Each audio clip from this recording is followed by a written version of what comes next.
The mop handle felt slick in his palms as he pushed the bucket down the corridor, the wheels squeaking against the polished floor. 2 officers stood at the end of the hallway, speaking in hushed tones, their eyes occasionally flicking toward him. He kept his head down, his movements slow and deliberate, but every nerve in his body screamed at him to run. One of them said something he couldn't quite hear, and the other laughed, but their gazes never left him.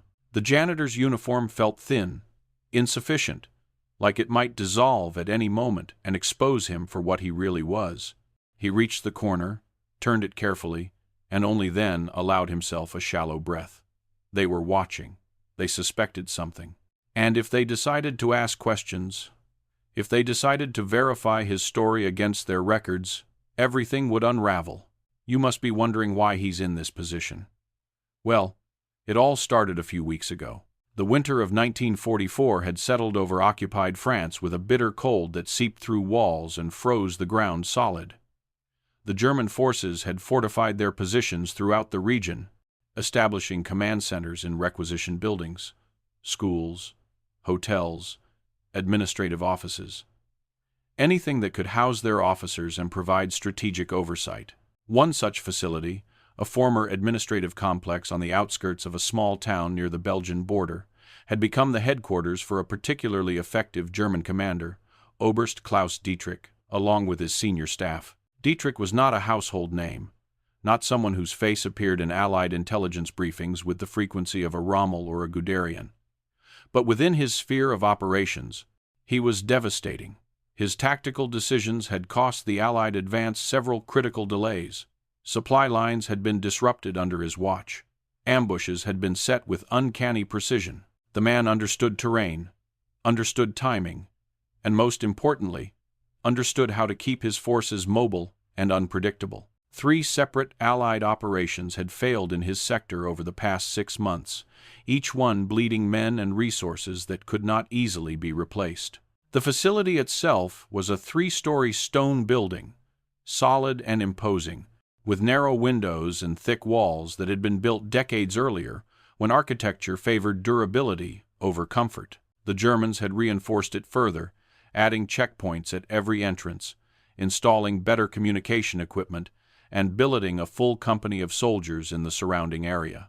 Guards patrolled the perimeter in rotating shifts, their routes overlapping to ensure no blind spots. Inside, the building hummed with activity officers planning, radio operators transmitting, clerks typing, orderlies running messages between floors.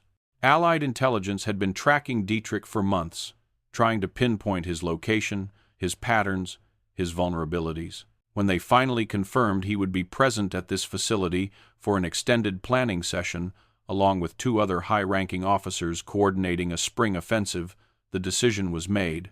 Not an airstrike, which would be too imprecise and too costly to nearby civilians. Not a commando raid, which would require too many men and too much noise. Something quieter, something surgical.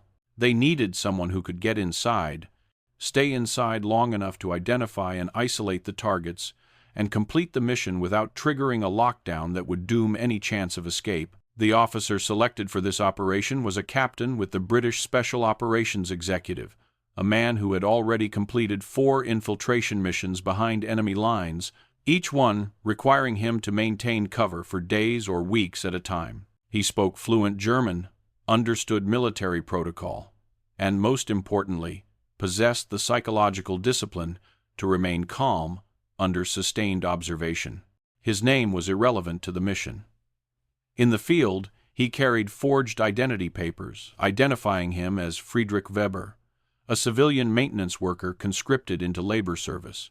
The backstory was simple and verifiable, or at least it would appear verifiable until someone dug too deeply into the records. Weber had supposedly been working at the facility for 3 weeks, part of a rotating crew of French and Belgian workers pressed into service to keep the German war machine running smoothly. The real Friedrich Weber had been a loner, a middle-aged man with no family, no close friends, who spoke little and kept to himself. His body was currently buried in a shallow grave 15 kilometers away, hidden in a forest where it would not be discovered until spring, if ever. The captain had studied Weber's work patterns, his mannerisms, his schedule. He had memorized the man's signature, his handwriting, the way he held a cigarette between his thumb and forefinger. He had even practiced Weber's slight limp, the result of an old injury that had kept the man out of more strenuous labor assignments. The insertion had been relatively straightforward. The maintenance crews were housed in a separate barracks on the facility grounds, a drafty wooden structure with minimal supervision. Workers came and went with some regularity: illness, desertion, transfers, so the appearance of a new face did not immediately raise alarms. The captain had arrived on a cold morning in early March, carrying Weber's papers and wearing Weber's clothes, and had simply reported for work. A board clerk had checked his papers, made a notation in a ledger, and pointed him toward the barracks. For the first week, he had done nothing but work. He mopped floors, cleaned latrines, emptied trash bins, and kept his head down. He observed, he noted the patrol schedules, the shift changes, the movement patterns of officers and soldiers. He identified which areas of the building were heavily trafficked and which were not. He located the officers' quarters, the conference rooms, the communications center. He learned which doors were locked and which were not, which guards were vigilant and which were lazy. The maintenance workers were largely invisible to the German soldiers. They were part of the background, fixtures of the building itself, noticed only when something went wrong. The captain exploited this invisibility ruthlessly. He moved through the facility with the slow, methodical pace of a man performing menial labor, but his eyes missed nothing. He memorized faces, ranks, routines. Oberst Dietrich occupied a suite of rooms on the second floor, along with his two senior officers, Major Heinz Kraus and Hauptmann Otto Reinhardt. All three men kept irregular hours, often working late into the night, their offices lit long after the rest of the building had gone dark. They took meals together in a small private dining room adjacent to the main mess hall, served by orderlies who brought food from the kitchen. Security around them was present but not overwhelming. This was their headquarters, their stronghold, and they felt safe here. The captain identified the weak points. The orderlies who served them were young, inexperienced, more concerned with following orders than verifying identities. The corridor outside the private dining room was not constantly guarded, only checked periodically by roving patrols. The dining room itself had two doors, one leading to the corridor, one leading to a small service passage that connected to the kitchen.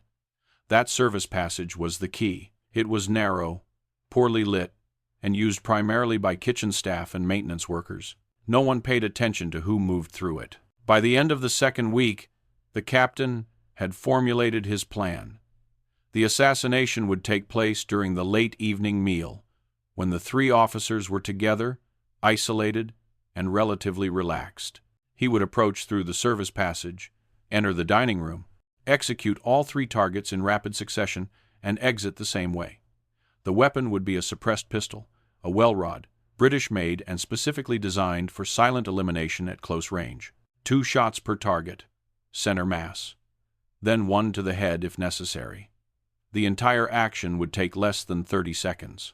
But first, he needed to position himself correctly.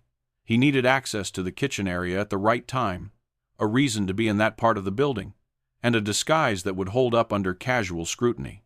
He could not simply appear as Weber, the maintenance worker in the kitchen during dinner service. That would be unusual, potentially suspicious. He needed a different role, a different uniform. The opportunity came during the third week. One of the kitchen workers, a young French conscript, fell ill with pneumonia and was removed to the infirmary. The kitchen was already short-staffed, and the head cook, a perpetually harried German sergeant, was scrambling to keep up with meal preparation. The captain volunteered to help, claiming he had worked in kitchens before the war. The sergeant, desperate and unconcerned with verification, accepted immediately. For 3 days, the captain worked in the kitchen, learning its rhythms, its procedures. He washed dishes, peeled vegetables, hauled supplies. He noted where the knives were kept, where the aprons hung, where the staff took their breaks. He observed who entered and exited through the service passage, and when. He timed the patrols outside the private dining room. He confirmed that the 3 officers ate together every night around 9 o'clock, and that they were served by the same 2 orderlies each time. On the evening of March 21st, everything was in place. The captain had hidden the well rod 2 days earlier, wrapped in oilcloth and concealed behind a loose panel in the service passage. He had memorized the exact timing of the patrol schedule. The corridor outside the dining room would be clear for approximately 6 minutes between patrols. The orderlies would deliver the meal at 8:55, then leave the officers alone until they rang for dessert, usually around 9:20. That gave him a window of roughly 25 minutes.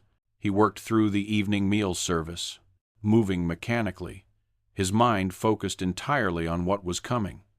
At 8:40, he stepped outside for a cigarette break, a routine he had established over the past few days. No one questioned it. He walked to the barracks, retrieved a second set of clothing, an orderly's uniform, stolen piece by piece over the past week and changed quickly in the shadows behind the building. The janitor's uniform went into a canvas bag, hidden beneath a pile of dirty rags in the laundry. He returned to the facility through a side entrance, moving with the brisk confidence of someone who belonged. At 8:52, he entered the service passage.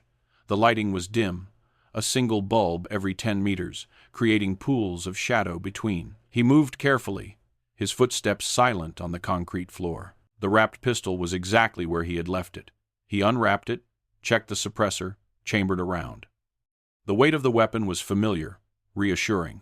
At 8:56, he heard voices in the corridor beyond the passage, the orderlies delivering the meal. He waited, counting seconds. The door to the dining room opened and closed. Footsteps receded. The patrol had just passed. He had 6 minutes until the next one. At 8:58, he moved to the door that connected the service passage to the dining room. It was unlocked, as it always was during meal service. He eased it open a fraction of an inch, peering through the gap. The 3 officers sat at a table in the center of the room, their backs partially to him. Dietrich was on the left, Kraus in the center, Reinhardt on the right. They were eating, talking quietly, relaxed. The captain pushed the door open and stepped inside. His movements were fluid, practiced. The suppressed pistol came up, 2 shots into Dietrich's back, the sounds no louder than a cough. The Oberst jerked forward, his fork clattering to the floor. Kraus turned, his face registering confusion rather than fear. 2 shots into his chest. He fell sideways out of his chair. Reinhardt was rising, his hand reaching for his sidearm. 1 shot to the throat, 1 to the forehead. He collapsed backward, hitting the wall before sliding down. The entire engagement had taken 9 seconds. The captain moved forward, checking each body. All 3 were dead or dying. He holstered the pistol, turned, and exited through the service passage. He pulled the door closed behind him, his hands steady despite the adrenaline surging through his system. He had 4 minutes before the next patrol. He moved quickly but not frantically, retracing his steps through the passage. He wiped down the pistol and left it behind the panel. He could not risk carrying it if he were stopped and searched. The orderly uniform came off, replaced once again by the janitor's clothes. He stuffed the uniform into the canvas bag with the other discarded clothing. At 9:03, he emerged from the side entrance and walked across the yard toward the barracks, a maintenance worker heading back after a smoke break. A guard at the gate glanced at him, said nothing. The captain entered the barracks, placed the canvas bag under his bunk, and lay down, forcing his breathing to slow, his heartbeat to steady. The bodies were discovered at 9:27 when one of the orderlies returned to clear the dinner plates. The young man's scream echoed through the corridor, bringing soldiers running from every direction. Within minutes, the facility was in chaos. Officers shouted orders, soldiers scrambled to secure the building, and the alarm was raised across the entire compound. Major Ernst Vogel, Dietrich's second in command, took immediate control of the situation. He was a meticulous man, known for his attention to detail and his ruthless efficiency. He ordered the facility locked down, no one in, no one out. Every entrance was sealed, every window watched. Guards were posted at every stairwell, every corridor intersection. He then assembled a team to investigate the scene. The initial findings were chilling. 3 senior officers, dead within seconds of each other, killed with professional precision. The shots had been fired from close range, suggesting the assassin had entered the room undetected. The service passage door had been unlocked, which meant the killer had likely used that route. But the passage was supposed to be used only by kitchen staff and maintenance workers during meal service, and no one recalled seeing anyone suspicious. Vogel's mind worked quickly. This had not been a random act. This had been planned, executed by someone with detailed knowledge of the facility, its layout, its schedules. Someone who had been inside long enough to observe, to learn, to prepare. Which meant the assassin might still be here, hiding among the workers or soldiers. He ordered a full roster check. Every soldier, every worker, every person in the facility was to be accounted for and questioned. The search began immediately, systematic and thorough. Soldiers moved through the barracks, pulling men from their bunks, demanding papers, verifying identities. The kitchen staff was interrogated first, who had been working that evening, who had access to the service passage, who had behaved unusually. The captain, lying in his bunk in the maintenance workers' barracks, heard the commotion building. He heard boots on the ground outside, heard shouting, heard doors slamming. He remained still, feigning sleep, his mind racing through contingencies. They would come for the workers eventually. They would check papers, ask questions. He needed to be ready. The soldiers arrived at the barracks just after 10 o'clock. They burst through the door, rifles raised, and began shouting orders.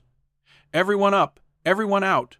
Line up for inspection!" The workers stumbled out of their bunks, confused and frightened, and formed a ragged line in the cold night air. The captain joined them, keeping his expression blank, his posture slumped. An officer moved down the line, checking papers, asking names. When he reached the captain, he glanced at the forged documents, then looked up at his face. "Weber? Friedrich?" "Yes, sir." "How long have you been here?" 3 weeks, sir." "What is your assignment?" "Maintenance." "Cleaning." The officer stared at him for a long moment, then moved on. The captain breathed, slowly, evenly. The inspection continued for another hour, but eventually the soldiers left, apparently satisfied that the maintenance workers were who they claimed to be. But Vogel was not satisfied. Something about the situation gnawed at him. The assassin had known too much, had moved too confidently. He began pulling records, cross-referencing worker assignments, looking for anomalies. The name Friedrich Weber appeared in the ledger, but when Vogel checked the original conscription records, he found something disturbing. Weber's file had been updated recently. The handwriting slightly different, the ink a shade lighter. It was a small detail, but Vogel had built his career on noticing small details. He ordered a deeper investigation into Weber. Where had he come from? Who had verified his assignment?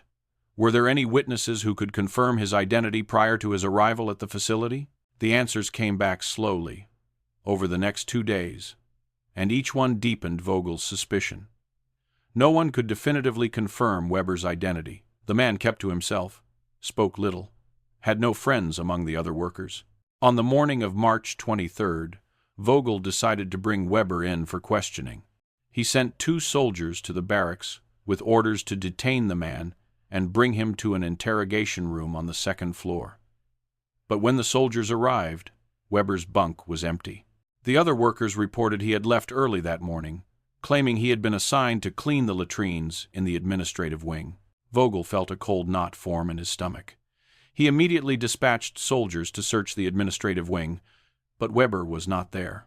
A more thorough search of the facility revealed that several items were missing from the supply closets: a cook's uniform, a guard's overcoat, a clerk's cap. Vogel realized with growing alarm that the man had been preparing alternate disguises, planning his escape even as they closed in on him.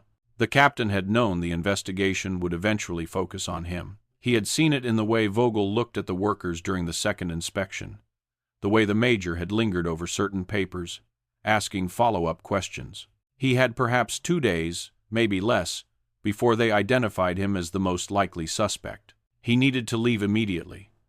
But leaving was the most dangerous part of the entire operation.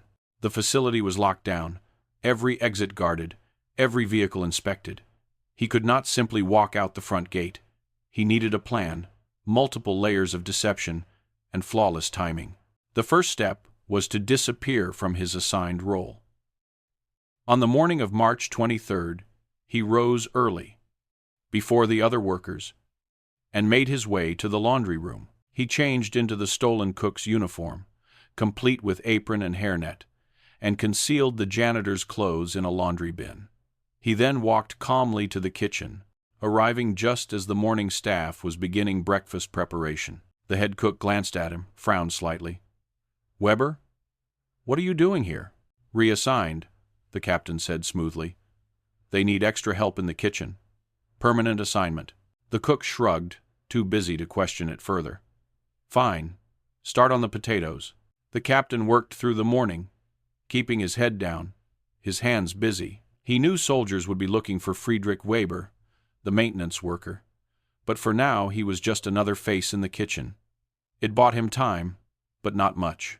Eventually they would check the kitchen staff as well, and when they did, his story would not hold. At noon, during the lunch service, he saw his opportunity. A supply truck arrived at the rear entrance, delivering fresh bread and vegetables. The driver and his assistant began unloading crates, and the kitchen staff moved in and out, helping to carry supplies inside. In the confusion, the captain slipped out, grabbed a crate, and carried it toward the truck. He set it down, then walked around to the cab, as if checking something. No one paid attention. He climbed into the back of the truck, buried himself beneath empty crates and canvas tarps, and waited. The unloading took 20 minutes. He heard voices, footsteps, the clatter of crates. Then the truck doors slammed shut, and the engine started. The captain felt the vehicle lurch forward, moving slowly across the compound toward the front gate. His heart hammered in his chest. This was the critical moment. If the guards searched the truck thoroughly, if they lifted the tarps, he was finished. The truck stopped at the gate. He heard voices outside, muffled but tense. The driver was explaining his delivery, showing his papers. A guard walked around the vehicle, inspecting the exterior. The captain held his breath, every muscle coiled. Then the guard thumped the side of the truck twice, signaling it was clear. The engine revved, and the truck moved forward, through the gate, onto the open road. The captain remained hidden for another 30 minutes, until he was certain they were well away from the facility. Then he carefully moved the crates aside and peered out. They were on a rural road, fields stretching in every direction. He waited until the truck slowed for a curve, then dropped out the back, rolling into a ditch beside the road. The truck continued on, the driver oblivious. He lay in the ditch for several minutes, listening.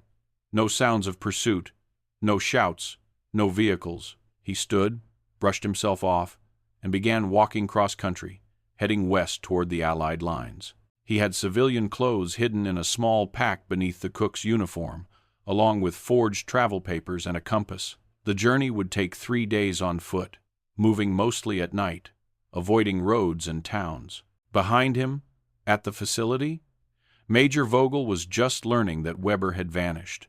A search of the barracks revealed the hidden uniforms, the stolen items, the carefully prepared escape routes. Vogel ordered roadblocks established, patrols dispatched, but he knew it was too late. Whoever this man was, he had planned his exit as meticulously as his infiltration. It took 2 more days for Vogel to piece together the full picture. The real Friedrich Weber had been found, his body discovered by a farmer plowing a field. The identification was confirmed through dental records. The man who had been working at the facility, who had killed 3 senior officers with cold precision, had been an imposter, an enemy agent who had stolen Weber's identity and walked into their headquarters undetected. By the time Vogel made this discovery, the captain was already across the lines, debriefing with Allied intelligence in a safe house near Brussels. The mission was classified as a complete success.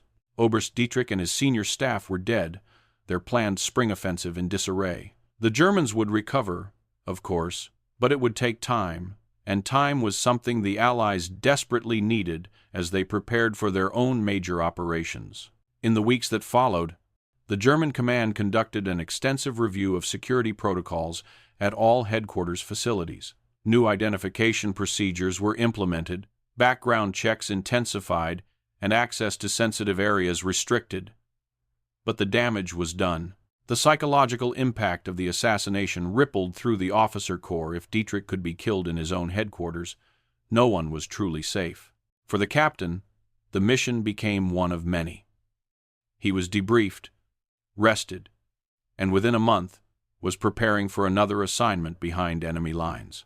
The details of the Dietrich assassination were classified, the operation buried in files that would not be declassified for decades. He never spoke of it, not during the war, not after. It was simply another job, another target eliminated in a war where such things were necessary. But in the German archives, in the reports filed by Major Vogel and his successors, the incident remained a source of frustration and bewilderment. How had one man penetrated their security so thoroughly? How had he moved among them for weeks without detection? How had he executed 3 senior officers and escaped without leaving a trace? The answers were simple, though the Germans would never fully accept them. The captain had succeeded because he understood that invisibility was not about being unseen, it was about being overlooked. The janitor, the cook, the clerk, these were people who existed in every military facility, performing essential but unglamorous work, noticed only when they failed to do their jobs. By becoming one of them, by adopting not just their clothing but their mannerisms, their rhythms, their place in the social hierarchy of the facility, he had rendered himself functionally invisible. He had also succeeded because he had been patient. He had not rushed the mission, had not allowed eagerness or fear to push him into premature action. He had observed, learned, and waited for the perfect moment. And when that moment came, he had acted with brutal efficiency, then disappeared before the enemy could respond. The facility itself was eventually abandoned by the Germans as the Allied advance continued through the spring and summer of 1944. By autumn, it was back in Allied hands, its rooms empty, its corridors silent. The bullet holes in the private dining room were never repaired, left as they were, a silent testament to what had happened there. Major Vogel survived the war and spent the remaining years of his life haunted by his failure to stop the assassin. He wrote extensively in his personal journals about the case, analyzing every detail, trying to understand where his security had failed. His conclusion, written in the final entry before his death in 1968, was both simple and profound. We were looking for a warrior, but he came to us as a servant. We were watching for threats, but he appeared as a convenience. We trained our soldiers to fight, but we never trained them to see. The captain himself never returned to that part of France. After the war, he left the military, declined all interviews, and lived quietly until his death in the 1980s. His role in the Dietrich assassination was known only to a handful of intelligence officers, and even they knew him only by his code name, never his real identity. The story might have ended there, lost in the classified archives, except for one detail. In the 1990s, a historian researching wartime assassinations obtained partial access to Allied intelligence files and found references to Operation Broom, the code name for the Dietrich mission. The name was derived from the assassin's primary disguise, a janitor with a broom, cleaning floors while planning murder. The historian pieced together what he could from fragmented documents, cross-referencing German reports with Allied summaries. He published his findings in a limited circulation military journal, noting that the operation represented one of the most successful deep penetration assassinations of the war. But even his account was incomplete, missing key details that remained classified. What the historian could not know, because the records did not reflect it, was the psychological toll the mission took on the captain.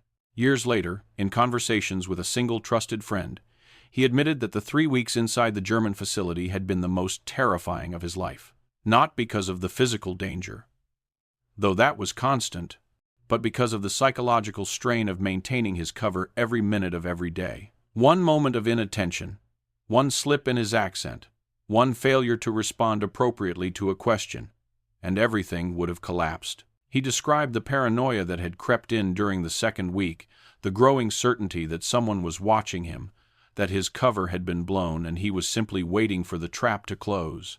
He described the night after the assassination, lying in his bunk in the barracks, listening to soldiers searching the facility, convinced they would burst through the door at any moment. And he described the relief, almost overwhelming, when the supply truck finally passed through the gate and he knew he had made it out. "People think the hard part is the killing," he told his friend. "But killing is easy. It's mechanical.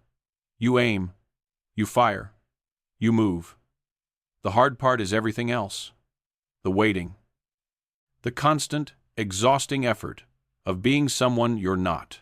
His friend asked if he regretted the mission. The captain thought for a long time before answering. "Regret is the wrong word," he finally said. "I did what needed to be done. Dietrich was planning operations that would have killed hundreds of Allied soldiers. Stopping him saved lives. But I won't pretend it didn't cost me something. Every mission like that takes a piece of you. You put on the mask, play the role, and when you finally take it off, you're never quite sure how much of the real you is left underneath."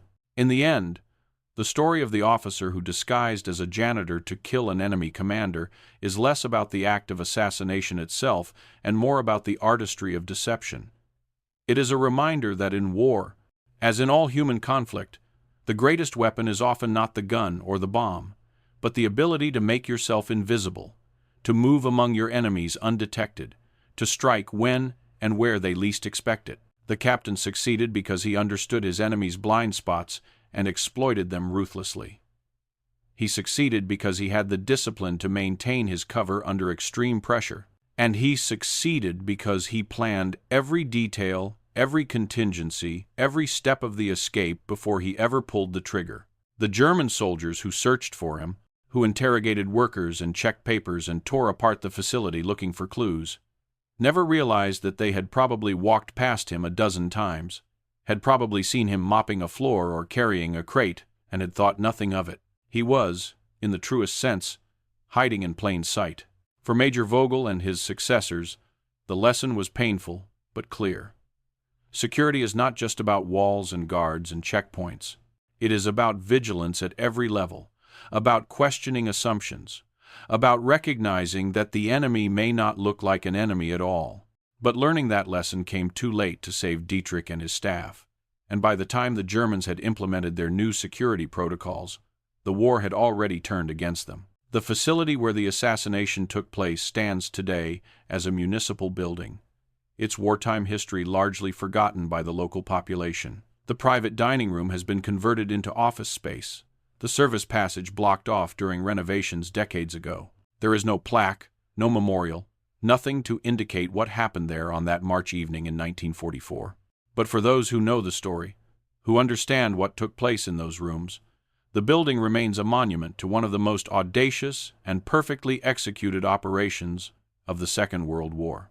It stands as proof that sometimes the most effective weapon is not the most powerful, but the most unexpected, and it serves as a reminder that in the shadows of history, in the classified files and forgotten reports, there are stories of extraordinary courage and cunning that will never be fully told. The captain himself would have wanted it that way. He was not seeking glory or recognition. He was simply doing his job, serving his country, using the skills he had been trained to use. When it was over, he walked away, changed back into his uniform, and moved on to the next mission. The fact that he succeeded, that he survived, was enough.